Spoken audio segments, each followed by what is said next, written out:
Hey, it's Mark Weiss. I hope you're having a great day. Earlier this morning, for just some reason, I was thinking about being back in the pediatrician's office when I was a kid. This was a guy named Dr. Glazer. He was a pretty nice guy, as I remember, although when I picture him, I see him in those sort of almost barber-like little white, shirts that doctors wore decades ago, probably because the profession came out of barbering, but that's another story.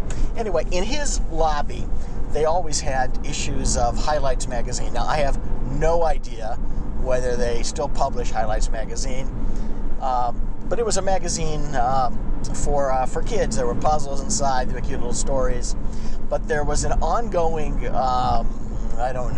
set of stories with a moral.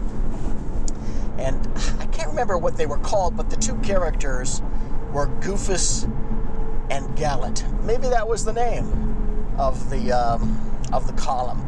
Anyway, as I recall, Goofus and Gallant were either two brothers or just two guys. And obviously, Goofus was the one who always took shortcuts and who ended up sort of screwing things up. And Gallant was always the one who was studying and doing what was appropriate, and as a result, being extremely successful.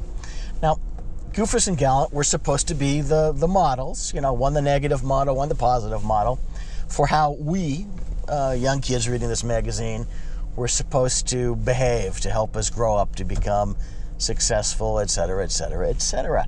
And for many of us in professions, those lessons were important in terms of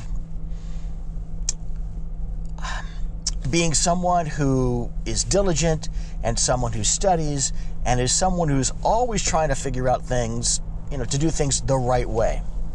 The problem is that in business, as opposed to, say, in a course of study or in a science, in business, it's not that simple. Getting something up and out, in other words, launching something, beginning that new venture, opening that new office, isn't engineering a bridge.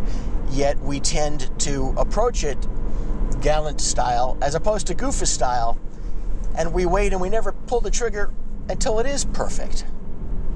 So consider this. In many senses, Goofus was the better role model, at least in terms of taking action before everything is perfect. Think about it.